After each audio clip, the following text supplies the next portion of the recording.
babasahin natin sa screen. Yun ating pong passage o ating bahagi ng salita ng Diyos.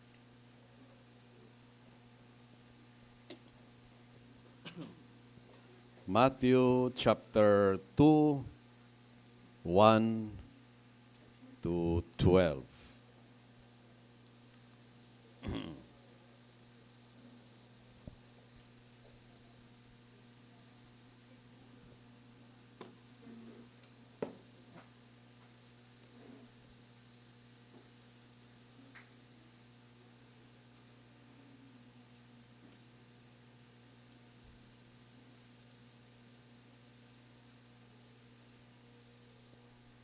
Tayo po ay ready na.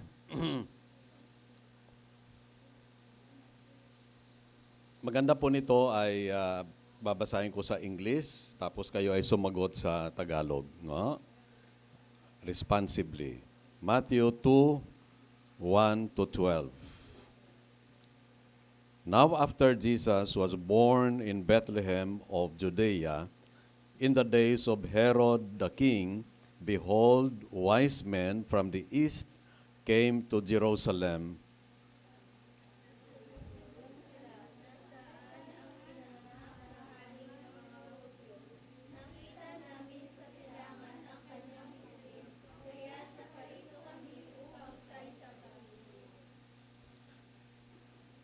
When Herod the king heard this, he was troubled, and all Jerusalem with him.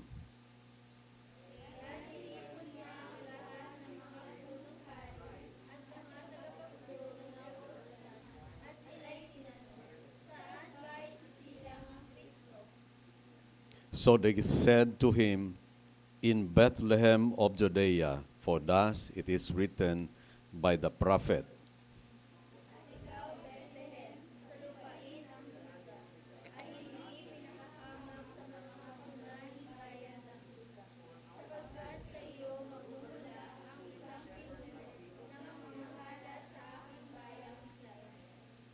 Then Herod, when he had secretly called the wise men, determined from them what time the star appeared, and he sent them to Bethlehem and said, Go,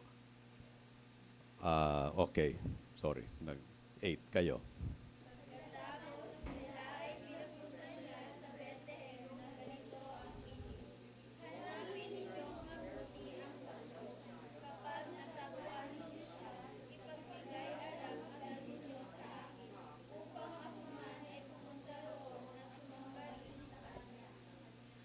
When they heard the king, they departed, and behold, a star which they had seen in the east went before them, till it came and stood over the young child was 10.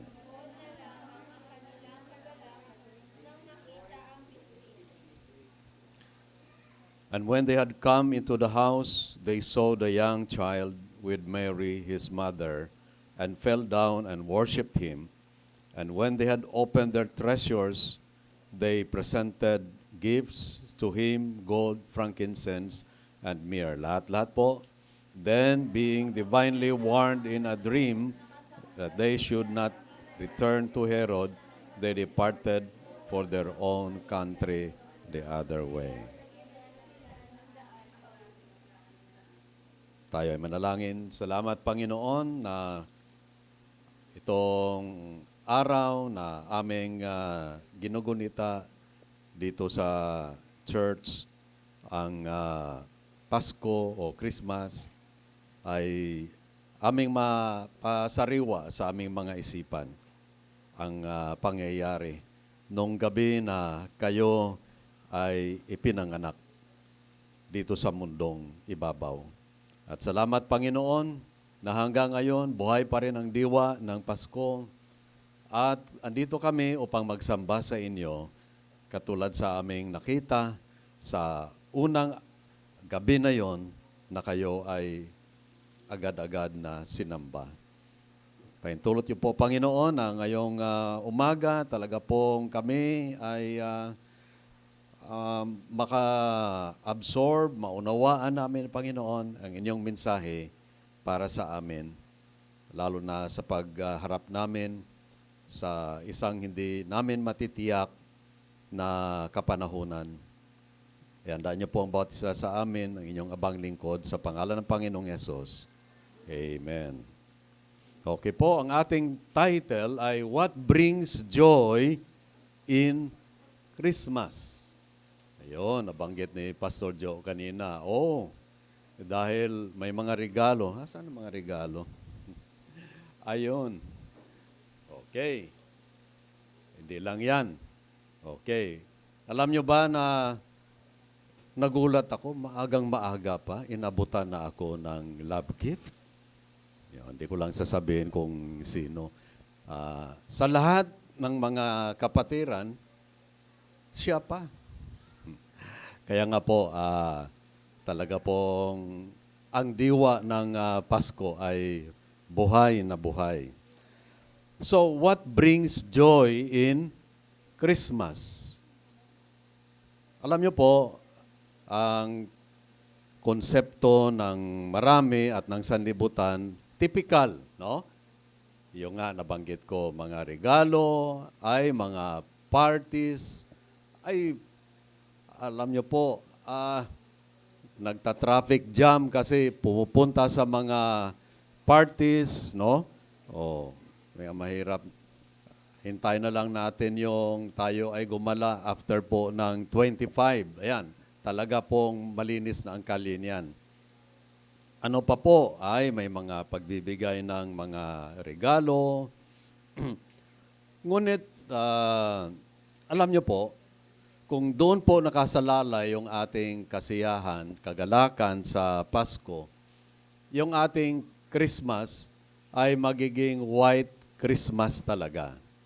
Bakit tinawag na white Christmas? Kasi isang araw, tumawag yung dati naming member dito, nandun na sila sa Canada, at sabi niya, Pastor, hindi kami makalabas kahit magbukas ng bintana kasi puti lahat. Yan. Kaya nga, pagdating ng Pasko, ay white talaga ang Christmas. Okay. Sa iba naman, palitan natin. Wala namang yellow rito walang snow. Tawagin natin na blue Christmas. Yan. Bakit blue? Kasi hindi tumanggap ng expected na regalo, hindi siguro nakapagbili kung anong gustong bilhin, no? Alam niyo po, mayroon pong mga maaring magpatay o magkitil ng ating kagalakan po sa Pasko. Number 1, yung tawagin natin na anxiety. Ano bang Tagalog ng anxiety? Pagkabahala, gano'n ba? Pagkabalisa? Ayan. At hindi ko po ito inisip basta dahil sa Christmas Eve na yon, meron pong isa na parang halos manakaw na ang kasiyahan niya. At wala nang iba kung hindi si Mary. Dahil nabigla na lang siya na siya ay sinabihan ng anghel, Mary, ikaw ay magdadalang tao. At ang sa sinapupunan mo ay ang tagapagligtas ng sanlibutan. Hindi pa parang sumipa o kaya hindi pa niya naramdaman yung tinatawag na anxiety.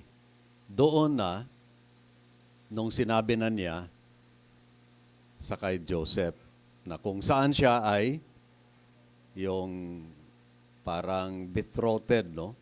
Siya ay engaged. Yun. Dahil nakita niya agad, na mamaya, tunghayan din natin yung bagay na yan. Nakita niya agad ang mukha, ang pag-iba ng mukha ni Joseph. At Okay?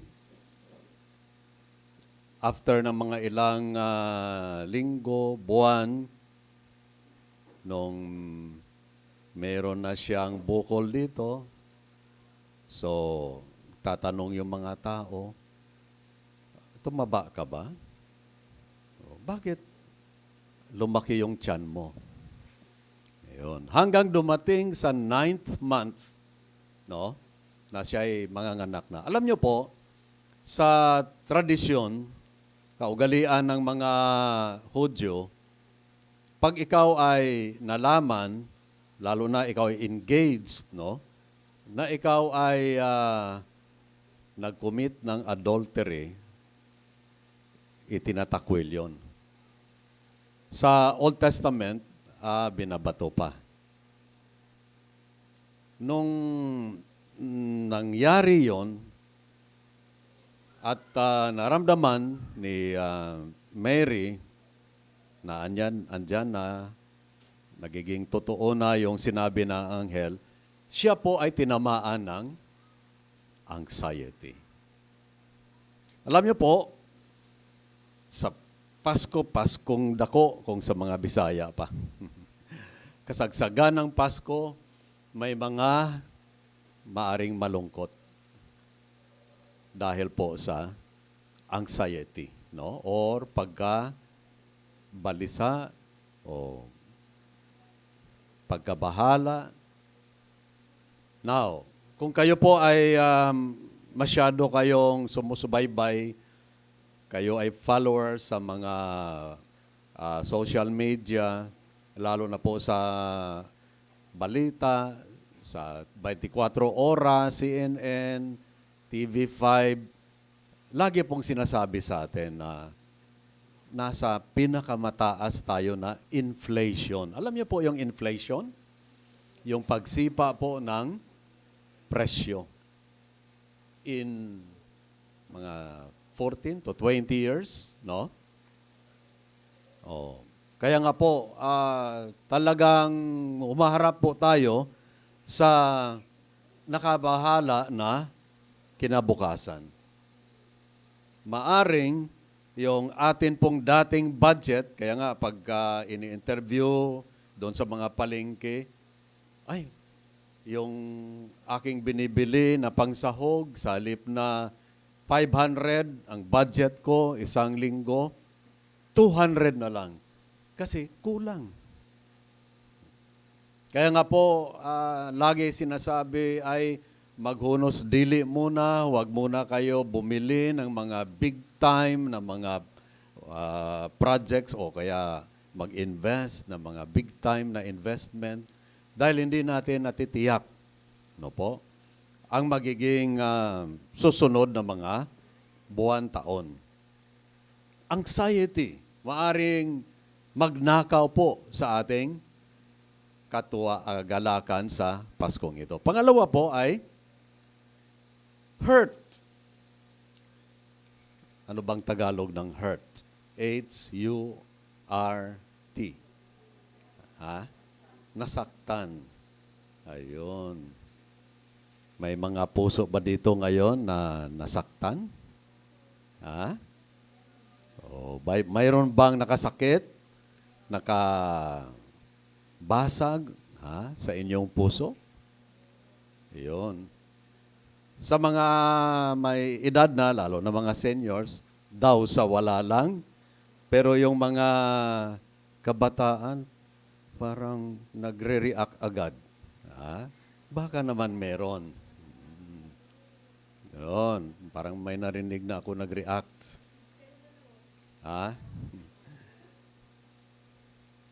Yun, si Joseph ay nasaktan. Kasi, ang laki ng kaniyang tiwala kay Mary. Alam nyo, tao lang naman si Joseph. In-explain naman po ni Mary na, Joseph, kinausap ako ng anghel at ganito. Now, siguro pilit na inuunawa ni Joseph, pero sa isang lalaki, lalo na inaasahan mo, na dalhin mo siya sa dambana o sa altar ng pag-iisang puso, eh, buntis. Ayun. Di po ba? Ang pinakamasakit na balita na sasabihin ng isang kabataang babae sa kanyang magulang ay ito, buntis po ako. Ayan. Kayo bang mga magulang, nakarinig na kayo ng ganoon, na confession? Di po ba? Masakit yun. Kasi bigla na lang na mawasak yung inyong pag-asa at kinabukasan para doon sa kabataang yon. No? Yun ang hurt o yung sakit ng loob naranasan po ni Joseph, ni Jose. Pero sigurado naman po tayo, check naman natin, na overcome po yun ni Joseph. Dahil nga po sa revelasyon ng anghel, hanggang noong ipinanganak na po ang baby na ang Panginoong Hesus, unti-unti po na palitan yung hapdi, kirot sa kanyang puso, no, ng kagalakan. Now, itong Pasko po, kung hindi po tayo matututo na yung atin pong sakit o kaya hapdi, kirot, ang ating hurt na naranasan, ay ating isa sa Panginoon yon, ipagkatiwala sa Kanya.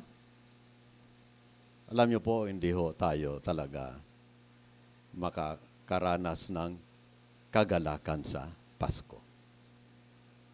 At ang pangatlo po na maaring sanhi ng pagkawala ng ating kagalakan sa Pasko ay dapat ito na po yung unang series natin, pero wala nang Pasko sa sunod na linggo Kaya binibigay ko lang ito lahat. Yung pong tinatawag confusion. Yun. Pati si Maria, pati na si Jose, nagkaroon po sila ng confusion. Pagka lito. Ano ba ito?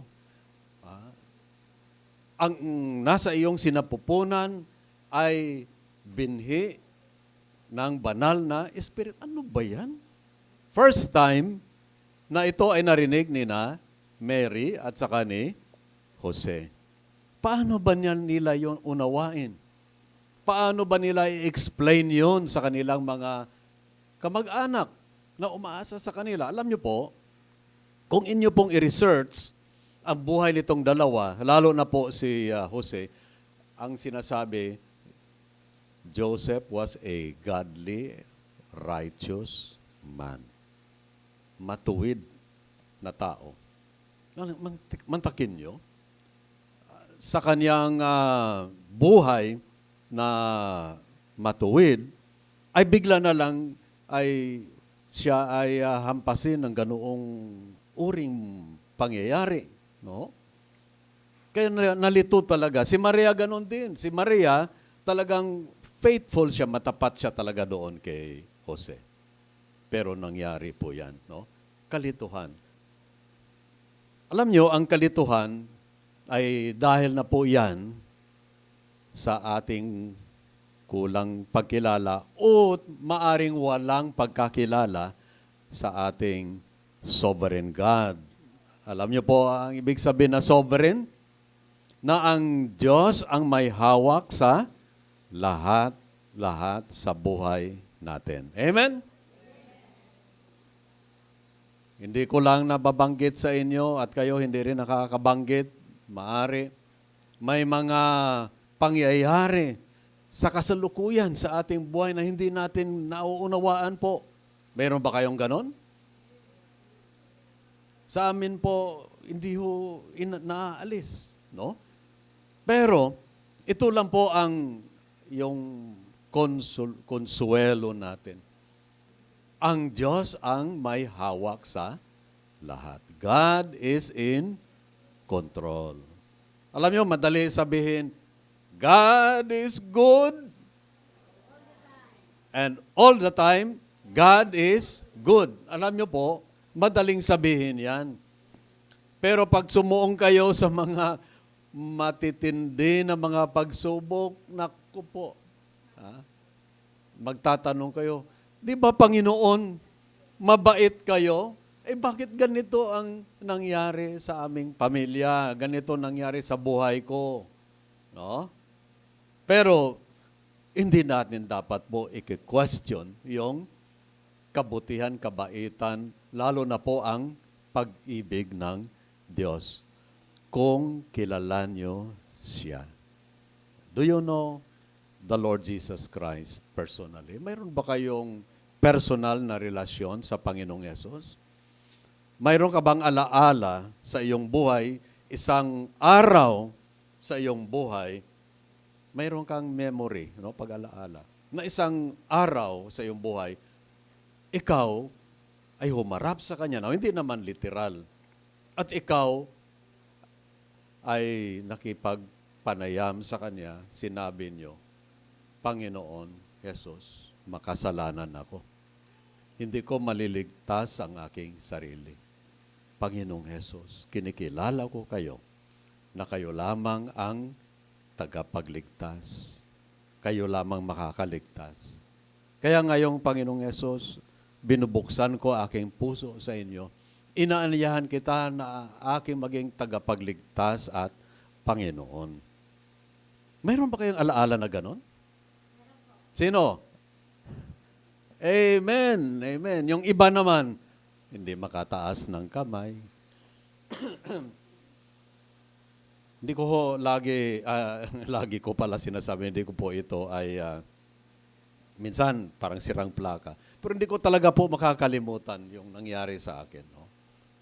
Doon ako sa ilalim ng aming bahay, binunot ko yung booklet, God's Simple Way of Salvation. Lumuhod ako doon matapos ko nabasa. Inanyahan ko Panginoong Yesus. At dramatic po ang pagbago ng aking buhay. No? Kaya maaga pa tinawag na akong pastor na tuloy. Ngayon po, ito po ang mga halimbawa ng kagalakan sa Pasko. Number 1, yan po ay matagpuan natin sa Lucas. Hindi na natin binuksan at binasa yan. Pero tignan nyo po sa Lucas, kabanatang 2 at mga talatang 8 at saka 10. Kumbaga ito sila po ay sabihin natin, ayan na. Sila po ay parang nagbibigay sa atin po ng halimbawa. Doon may mga pastol na nasa parang at nagbabantay ng kanilang mga tupa ng gabing iyon. Talatang 10 po. Ngunit sinabi sa kanila ng anghel, huwag kayong matakot. Ako'y may dalang magandang balita para sa inyo na magdudulot ng malaking kagalakan. Ang una natin na example po sa joy in Christmas is ito pong mga shepherds. Alam niyo po, ang mga shepherd, sila po ay mga simple, ordinaryo na mga tao. In fact, pagka doon sa Jerusalem, pagka sabihin po na ikaw ay shepherd, anong trabaho mo? Shepherd, nagbabantay ng mga tupa. Yan po ay derogatory. Alam niyo yung ibig sabihin po ng derogatory? Mababa po yan. Parang pag ikaw nasa abroad, ano ang trabaho mo? DH. Ano yung DH? Domestic. Anong domestic? DH? Akala ko high definition, binaliktad lang. No, parang DH. So alam natin, katulong. No? At marami sa ating mga kababayan nasa maraming mga bansa, ganun po sila. Now, yan ba ay kanila bang parang pride nila yan? Hindi po. Pero, dahil po mahirap ang buhay sa atin, sige na lang, no? At marami tayo, lalo na kung tanungin natin si Rafi. Kilala niyo si Rafi? Oo. Ay, ang dami nagre-report ng mga DHs natin na sila ay nagbabanat ng buto doon sa ibang bansa. Sila naman dito nagpasasasa sa kanyang ipinapadala. Ayun. Ordinary lang na mga tao sila, no? In fact, sa Ehipto, pagkasabihin ka na shepherd, abomination yan. Abominable. Pero huwag kayo po mag-alala. Kung tayo po ay tumungo ito para tayo ay mabawi naman, no? 1 Corinthians chapter 1 at talatang 26 at saka 27 po. Mga kapatid, alalahanin ninyo ang inyong katayuan noong kayo'y tawagin ng Diyos. Ayon sa pamantayan ng tao ay iilan lamang sa inyo ang matatawag na marunong, makapangyarihan at maharlika. Ayun, yung maharlika fans na rinig yun sa balita. Subalit, ito po, pinili ng Diyos ang mga naturingang hangal. Malakas naman ito na salita, hangal. Ibig sabihin, ating bawas-bawasan konti, yung mababa. Hangal. Ito ang nababasa. Yun din ba dyan? Hangal sa sanlibutan, iyon, upang hiyain ang marunong at pinili niya ang mga naturingang mahihina upang hiyain ang malalakas. Ayun. Alam nyo, ito po ang nagiging pinili o behove, ika nga, no? Na ito ang pinili ng Diyos. Yung mga simple sa sanlibutang ito. Katulad sa akin at sa inyo. Kaya nga po, kung tayo po ay papasok tayo sa malalaking mga proyekto, wala tayong malaking funds, di ba? Tayo ay sa atin lang ito, huwag niyo masyadong ikalat ito po, ha? Huwag niyo itsismis. Yang lote na yan, pinagpe-pray natin. Kasi diyan na tayo sa labas. Nagtatayo na tayo ng trapan. Pero pag ibigay ng Panginoon sa atin, solve yung problem natin po sa espasyo. No? Pero, pag pumayag po yung may-ari, meron ba tayong pera? Wala tayong pera. Sino ba sa inyo dito mayaman? Taas ang kamay. Ayun. Aminin. Okay. Pag isipin ko po yung mga pinagdaanan ko na mga pastorates, nagpastor po ako sa Bethel Baptist Church doon sa Malaybalay. Pinakamalaki na church na yon doon sa Bukidnon po. No.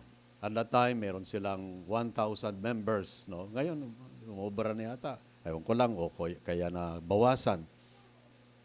Pagka may problema po sa financial, mayroon ng tatay, Pastor, sagot ko yan. Kasi may pera. Dito wala Walang pwedeng sumagot ng magkano kaya yan. Kalahating milyon? Saan ba tayo ng kalahating milyon na yan? Ayun. Pero alam nyo po, sabi ng Panginoon, nung lumapit ang mayamang binata, ano ang komento ng Panginoon? Bihira lang ang mayaman nakakapasok sa kaharian ng Diyos. See? Praise God na hindi tayo mayaman. Kasi baka halos-halos tayo makapasok sa kaharian ng Diyos. Bakit? Ang Diyos ng mga mayayaman ay ang pera nila. Ayun. Hindi naman lahat, hindi ko naman po nilalahat yan. Pero, ang sinasabi ko lang po, praise God na tayo ay ordinary lang. Dahil ang common tao, ang mga ordinary, malapit ang kalooban ng Diyos sa kanila. Mayroong outline yun eh. Yun. Pangalawa po, ang mga ordinary na mga tao, tulad ng mga shepherds, responsive. Yun, halos binibigkas ko na po. Sa verse 15, makita nyo po na yun agad-agad ang kanila pong response o reaction nila nung narinig po nila na andyan na ang tagapagligtas ng sangkatauhan. Wala na sila dalawang isip. Hindi na sasabi na, ay, ano bang makukuha ko dyan? Ha? Pero agad-agad po ay sila ay pumunta. Tingnan nyo po, nang makaalis na ang mga anghel pabalik sa langit, ang mga pastol ay nag-usap-usap, tayo na sa Bethlehem, tingnan natin ang pangyayaring ito na ibinabalita sa atin ng Panginoon. At 16 po, nagmamadali silang pumunta roon, natagpuan nila sina Maria at Jose, at naroon ang sanggol na nakahiga sa sabsaban. Alam niyo po, kung kumausap ang mga anghel sa mga maharlika, mga mayayaman, ay naabot po ng siyam-siyam na sila ay tumugon dito sa ibinalita at inutos ng mga anghel. Alam niyo po, huwag tayo mag-underestimate o huwag natin pakababain ang ating sarili. Kaya umiikot-ikot ako dito, marami talaga po mga may ano lang, no? Yung sabihin natin, ordinary lang. Pero, ang nakakalungkot po, malayo sa Panginoon ang maraming mga mahihirap. Bakit kaya? Ang dahilan yun bang kanilang kahirapan? Hindi dapat po. Yung ating kahirapan yun ang dapat magtulak sa atin na palapit sa Panginoon kasi every good and perfect gift comes from above. Galing sa Kanya. Kung sabihin ng Panginoon, bigyan kita ng isang balot na ginto, wala akong problema sa Panginoon yun. Yayaman ka talaga. No? Kaso lang, ina-underestimate natin ang Panginoon. Hindi natin siya pinahahalagahan. Hindi po katulad itong mga shepherds. Agad-agad. Kasi, ano lang, mababang loob lang naman sila.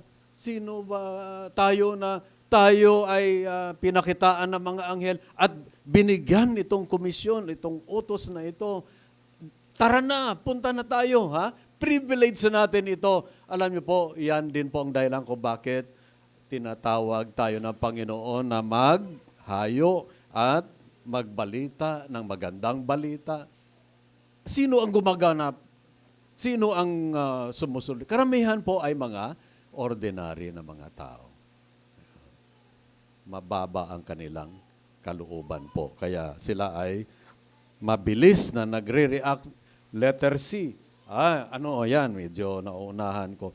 Pagdating po sa 17 at saka 18, tingnan nyo, anong ginawa po nila dito sa Lucas 2. Yan. Nang makita ng mga pastol ang sanggol, isinalaysay nila ang sinabi ng anghel tungkol dito, namangha ang lahat ng nakarinig sa sinabi ng mga pastol. Namangha sila. Una, namangha sila dahil ordinaryo na mga tao. Sino ba ito? Hindi naman ito mga taga-Sanhedrin, yung mga Parisiyo, mga Sadusiyo, yun sila ang mga religious na mga intellectuals.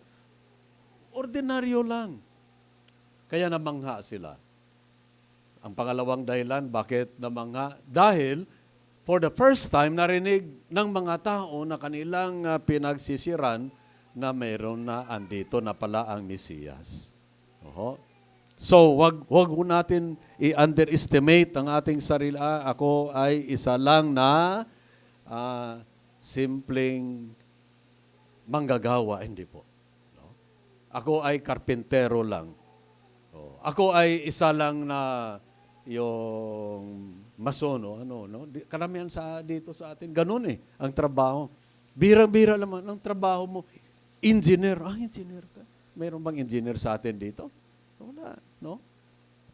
Kaya, alam niyo po, minsan, nag-iisip talaga kami.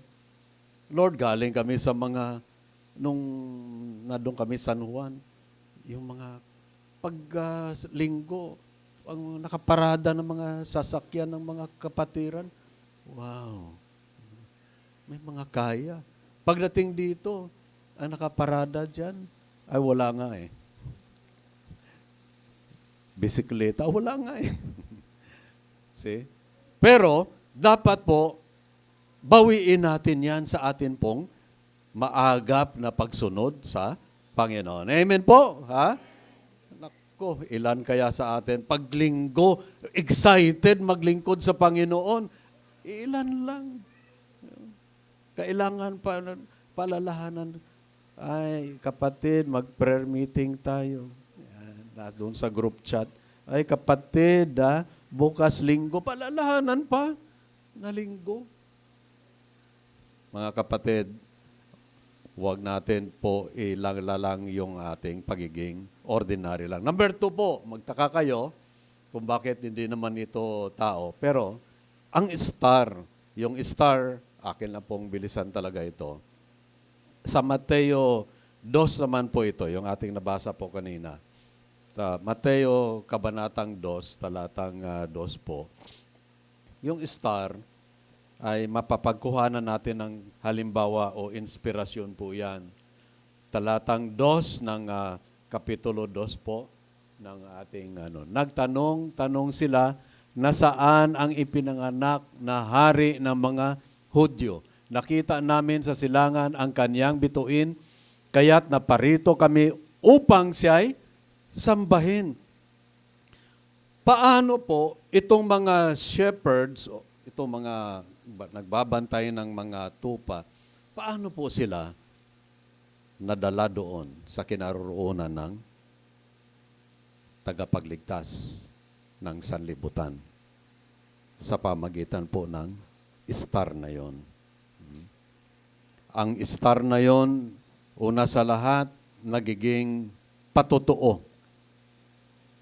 Parang patotoo. Kasi, kung hindi niyo nagpakita yung star, wala pong gabay, wala pong parang nag-lead sa kanila, nagdala sa kanila.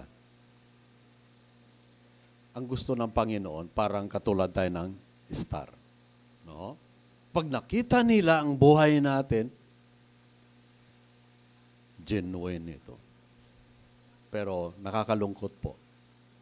Pag nakita nila ang buhay ng mga nagsasabi na sila ay mga mananampalataya, sila ay nai-stumble. Kayo ba, tayo ba ay nagiging blessing, pagpapala kapag nakita nila ang ating buhay? Now, minsan kasi, ang ating alibay ay yung ating pagiging mahirap. Hindi po. Alam niyo po, ang pagiging mahirap ay hindi po kadahilanan upang magiging poor testimony tayo. Hindi po dapat. Dapat kasi ganito, kahit mahirap lang ako, mahirap lang kami ay may mayamang Diyos. Naging mahirap na, hindi pa magandang patotoo para sa Panginoon. Ang pinapakitang testimony ay parang yung sala sa init, sala sa lamig, malahininga. Hindi nila nakikita ang ating kagalakan, katuwaan, bagaman mahirap tayo dahil tayo ay nasa Panginoon po. Yan po ang aking observation dito. I'm sorry lang ho. Dito naman kami dinala ng Panginoon. Yung may mga churches na may mga may kaya, pero masigasig sa Panginoon. Katayo na, hindi tayo naman siguro sobrang mahirap, pero hindi naman tayo mayaman, pero hindi pa tayo mayaman sa ating patutuo.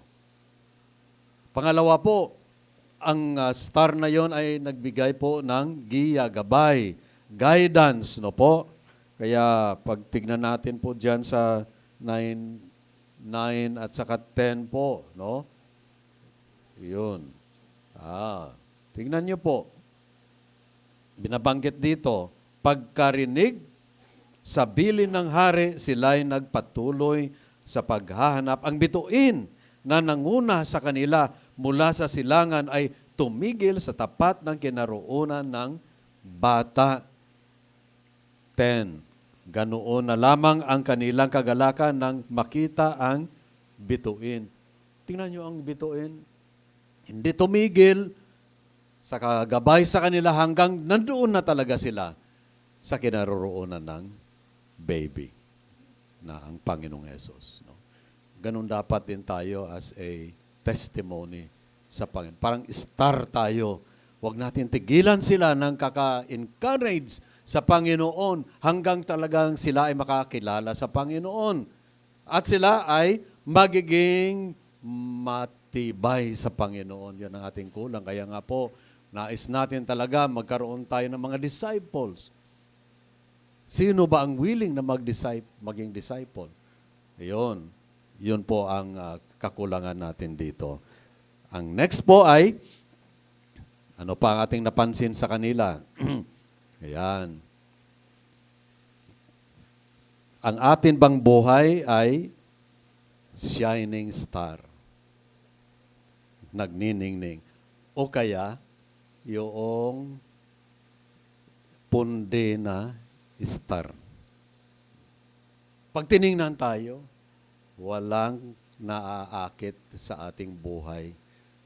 Christian ka ba? Opo, Christian ako. Ganun ba?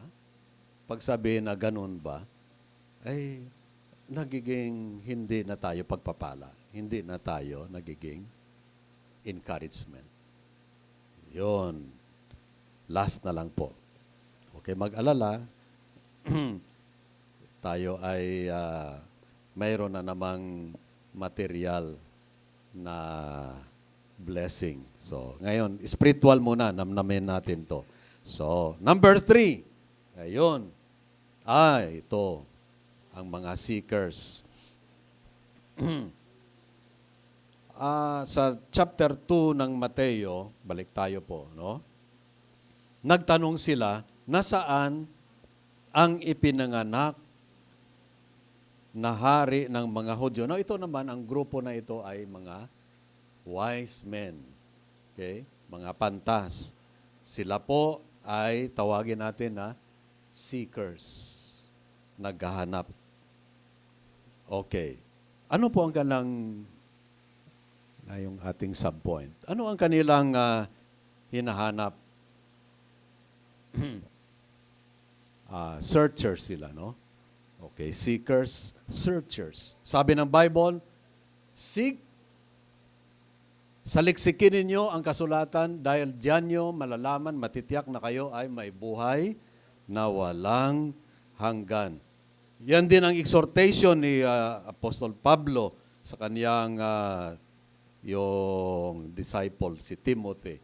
Sa 2 Timothy chapter 3, sabi niya, simulang maliit ka pa, from a child who has known the scripture, which is, able to make you wise. Excuse me. Unto salvation. Lalago tayo sa pagsasaliksik natin sa salita ng Diyos. Ilan sa atin? Araw at gabi, atin pong sinasaliksik ang salita ng Diyos. Yan po ang pangako ng success sa Joshua 1:8 and 9. No? Thou shalt meditate therein, inyong sisiyasatin, basahin ninyo ang kasulatan. Bakit daw? Thou shalt meditate therein day and night for, ano daw? Ano daw? You will have good success. Lagi ko po sinasabi yan. Pero pagtanungin, sino sa inyo nagpatuloy sa inyong devotion? Bakit hindi kayo nakapag-devotion? Nandyan po ang formula ng success. Ang salita ng Diyos. Sabi po ng sa Proverbs, no? Yung trust in the Lord with all your heart. Do not lean to your own understanding. In all your ways, acknowledge Him. Kasi kung ang atin pong pagkasandalan ay atin pong karunungan, kagalingan natin, hindi po. Ang galing natin, ang ating wisdom, nanggagaling po sa salita ng Diyos. Diyan po tayo kumukuha ng gabay, mga prinsipyo sa buhay upang maghatid sa atin po sa katagumpayan. At yan po ang ating gustong mangyari dito. May mga, lalo na mga beneficiaries natin, tinutulungan natin sa scholars natin. Yun, sa ALS, dito yung ating mga magigiting na mga IMs. Para kayo ay makatapos sa inyong junior high. At pagkatapos niyan ay, yun na, ang Panginoon na ang mag-take over sa inyong buhay. Kaya lagi ko po pinaalalahanan kayo na nandyan na kayo sa inyong fourth year na o kaya sa na kayo, grade 10 na, ay pagsikapan nyo. Kasi kayo ang tagapagligtas ng bayan, ng bahay. Ang mga pamilya talaga nagikwaos. Bakit? Kasi ang inaasahan na si Ining, si Dayonior, ay naku, maagang nag-asawa. O,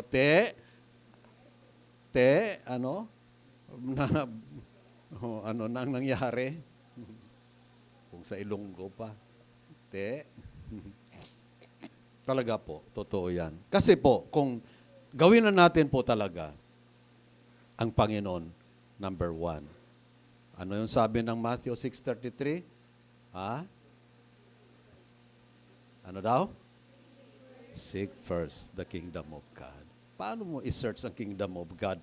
Pupunta ka ba doon sa yung bundok ng Kanlaon? Doon ka hindi.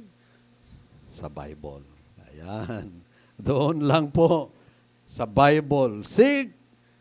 Kasi sabi po, wala tayong time, sa Matthew 13, ang salita ng Diyos daw ay parang treasure. Pagka, sa verse 44 sinasabi, pagka natagpuan, parang nakakita ng pearl of great price. Tuwang-tuwa siya. Yung isa pa na illustration dyan sa Luke 15, parang lost sheep. Pag natagpuan niya, tuwang-tuwa siya at tawagin niya yung makapitbahay at siya ay sisigaw at andito na yung aking hinahanap na matagal na walang tupa. At kanyang kandungin yon, lagay sa kanyang balikat at sabihin na nakita ko na. Kaya sa verse 19 sinasabi, so therefore there is also rejoicing in heaven over one soul or sinner that repents. Rejoicing. At ano pa po? Last na lang po ito na thought na second. Sila ang result niya na givers. Sa verse 10, sila po itong mga nagsasaliksik, hindi lang po sila nagsasaliksik, pero sila po ay nagbibigay din. No po? Nakita nyo sa verse 10. Ay, gandang example ito. Ganoon na lamang ang kanilang kagalakan. Kita nyo? nagkaroon ng joy sa time na ito. Nang makita ang bituin, papasok sa bahay, nakita nila ang bata, si Mary, no? Oh. At sinamba nila, anong kalang inaalay? Dalag nilang ginto, insenso at mira. Nagbigay din. Naunahan ako ng nabigyan. Thank you. Kaya nga sabi nila, Christmas daw is giving. No?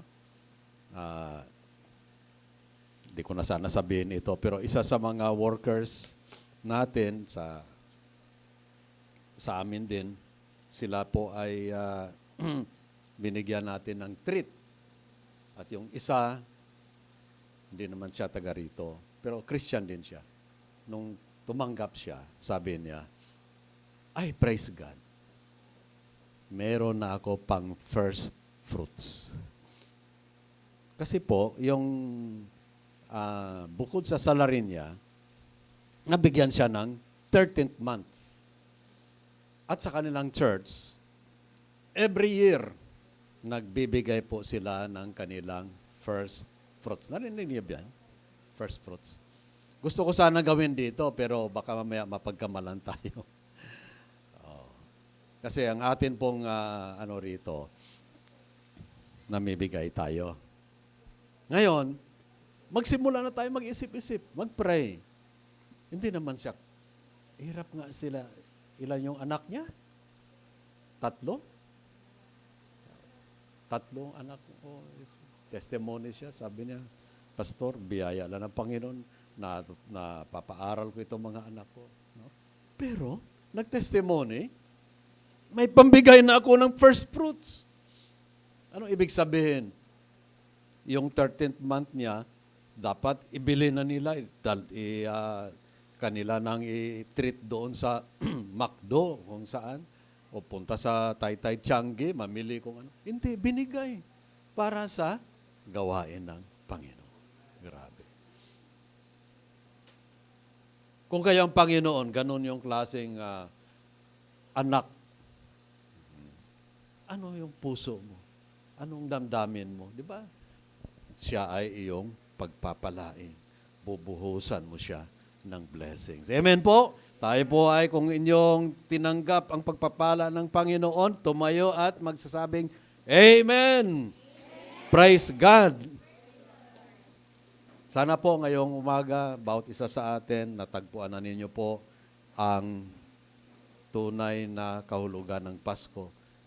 Christ is the meaning of Christmas. Hindi ho yan birthday, hindi yan mga gifts, hindi yan mga pagkain, kung ano-ano po.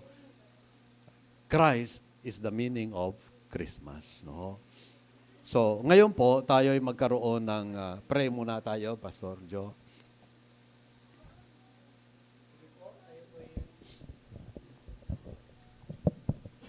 Tayo po ay manalangin. Pag-pray po natin yung ating offering. Aming dakila at mapagpalang